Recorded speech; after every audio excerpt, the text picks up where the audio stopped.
Hello and welcome to History Stuff. Proper history stuff, not like that slightly dodgy video I made yesterday about Braveheart.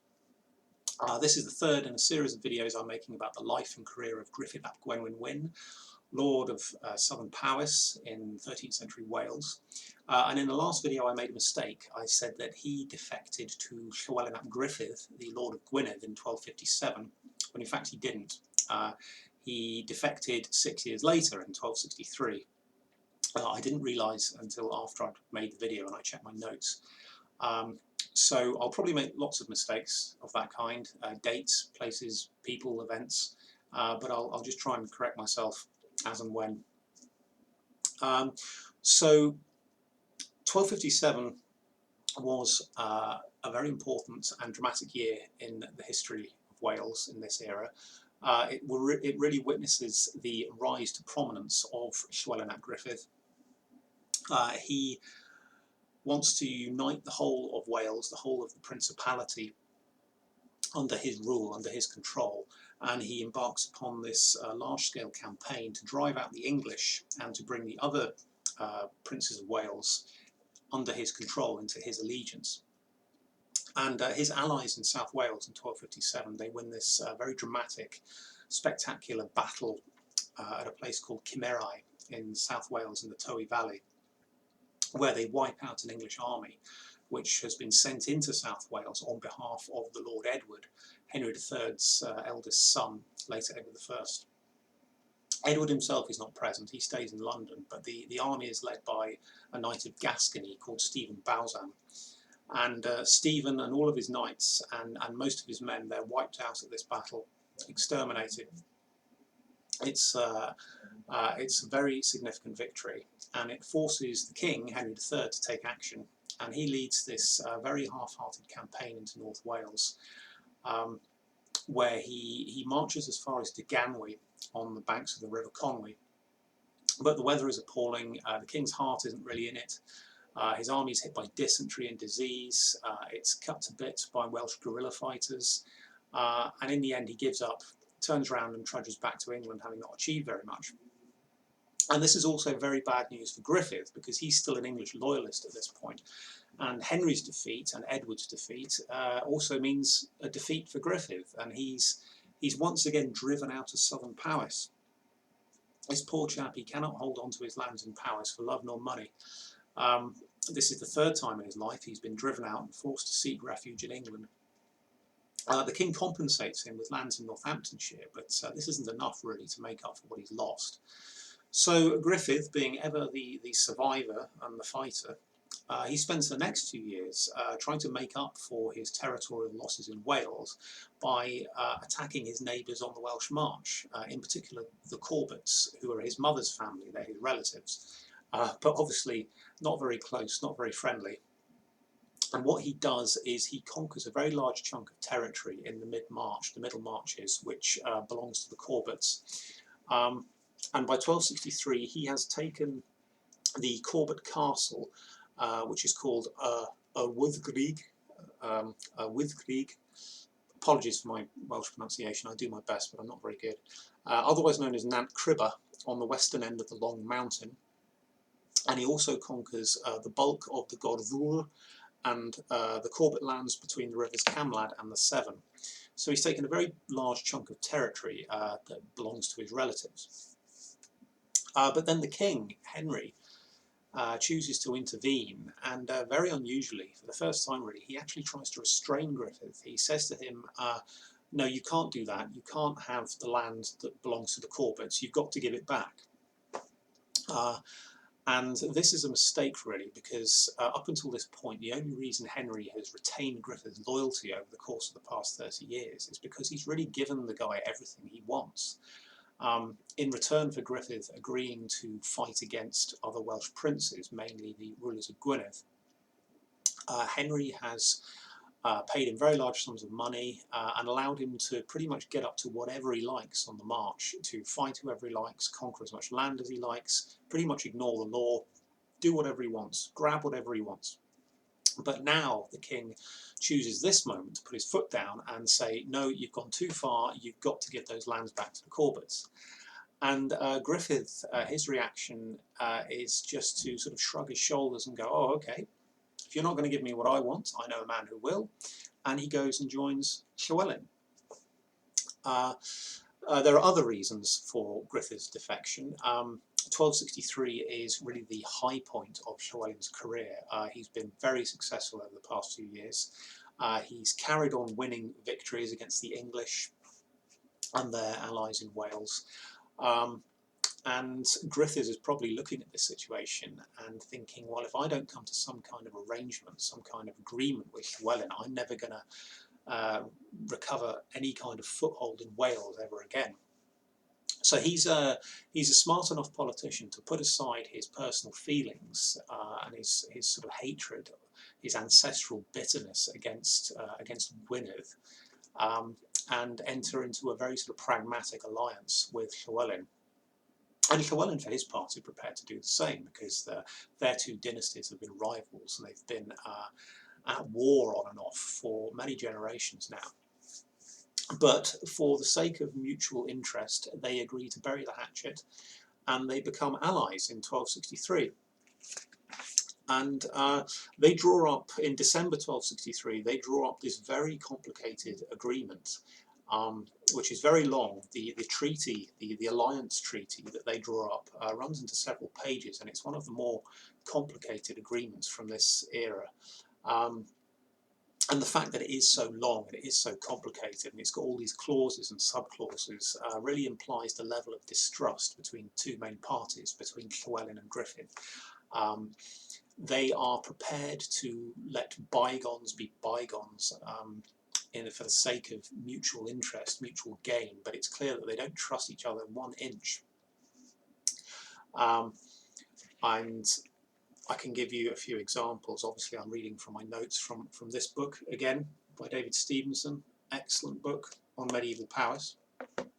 And he gives a very good summary of this agreement that Llywelyn and Gruffudd come to. So, to give you an idea of the content of this treaty, I'll just read out from the book. This document betrays something of the suspicions that still existed between the two sides. Gruffudd had to pardon the men of Powys for any offences committed against him while they were in Llywelyn's lordship. Clearly, the possibilities of reprisals was considered real. And most significantly, it was agreed that if Gruffudd was accused before Llywelyn, the prince would not give credence to that accusation unless it could be clearly proven, and then Gruffudd should make amends by the decision of named arbitrators, provided that he could make suitable reparation, his land should be safe, he should not suffer imprisonment, and he should not have to provide hostages. Should the accusations prove false, Llywelyn would notify the accuser of the compensation due to both Gruffudd and himself. And it goes on like that. And as I said, it's very complicated. It's full of these sort of legal clauses and sub-clauses, and it just shows how much these two men really didn't trust each other. They had to put all these things into the treaty to try and ensure that one wouldn't betray the other. And if he did, he would suffer all these penalties. And as the author, David Stevenson, puts it, the political world into which Gruffudd was now entering was one marked by the fear of accusations, confiscations, imprisonment, and the surrender of hostages. And the other point, and this is really significant, I think, is that in order to become Llywelyn's ally, Gruffudd now had to agree to become his vassal. They're not. This isn't a partnership of equals. Llywelyn wants to be Prince of Wales, and there can only be one Prince of Wales, and he will be the head of state, which means that all the other princes have to kneel before him, swear the oath of homage and fealty, and be his subordinates, be his supporters, his vassals. And this is what Gruffudd has to agree to do, and he's really having to swallow his pride here, as well as his resentment against the House of Gwynedd in general. He actually has to physically get on his knees, swear fealty, and perform the act of homage. And this is where you put your hands between the hands of your lord, and you swore to be his liege man forever. As I've said in previous videos, it's a very serious and important oath, and nobody took it lightly. And this is what Gruffudd does. He makes himself Llywelyn's vassal. And again, as Stevenson puts it, a special vassal he might be. He's not any old vassal, but he was still a vassal. He still had to bend his knee to Llywelyn and to swear loyalty to him. So this is quite a come down for Gruffudd. The upside is that as a result of forging this alliance and agreeing to swear loyalty to Llywelyn, he gets his lands and powers back again. He's able to recover his patrimony, the lands that his father had lost decades before, and he's probably hoping that by agreeing to embarrass himself a little bit, really, and to make himself an inferior to Llywelyn, he's hoping that this will at least enable him to hold on to his ancestral territories and hold on to them forever, that this is it now, he won't lose them again. I think that can be the only explanation really as to why somebody as ambitious and ruthless and proud as Gruffudd ap Gwenwynwyn would agree to become Llywelyn's subordinate. So this is the agreement they come to, and to celebrate their new arrangements, their new friendship. The first thing these two guys do, these two men, is lead a massive raid into the lands held by English marcher lords on the borderlands. And the person who they target in particular is Roger Mortimer. Now I'll come on to the Mortimers a lot more in the future because they're a very important family in this era. They're half English, half Welsh. Roger Mortimer, this particular Roger Mortimer, is actually Llywelyn's first cousin. They are both the grandsons of Llywelyn the Great. We shouldn't be confused by their names. Just because Roger Mortimer's got an English name doesn't mean he hasn't got Welsh ancestry, or that he's very conscious of this ancestry, and it's royal ancestry as well. I think he and his family are very aware that they've got the blood of Welsh princes in their veins, and this informs and influences their behaviour and their own aspirations, I think. But in none of this is very evident in 1263, because at this point Roger Mortimer finds himself on the wrong end of this these two sort of very formidable and deadly allies, Llywelyn ap Gruffudd and Gruffudd ap Gwenwynwyn, who suddenly come storming into his lands at the head of an enormous army and ravage his estates from one end to the other. And this raid was remembered for years afterwards. It's even mentioned on surviving charters. So, for instance, a charter of Alberbury Priory, which is a local religious house, is actually dated by the reference to, and I quote, "the year in which Llywelyn ap Gruffudd and Gruffudd ap Gwenwynwyn came together with a great army to destroy the marchers, and especially Roger Mortimer." So Llywelyn he's moved very quickly to make the most of this new ally, of his new cooperation with his former enemy Gruffudd, and together they are attacking the marchers. Mortimer in particular, probably because Mortimer is one of the most powerful of the English marchers, and their aim is to apparently destroy, just wipe out the marchers altogether, and presumably conquer this entire strip of territory on the Anglo-Welsh borderland and make it part of Wales, make it part of the Principality. They don't succeed in this respect because the marchers are very tenacious. You might defeat them, you might beat them in a battle or something, but they'll just retreat to their castles and they'll just cling on by their fingertips. They're a bit like cockroaches in that respect.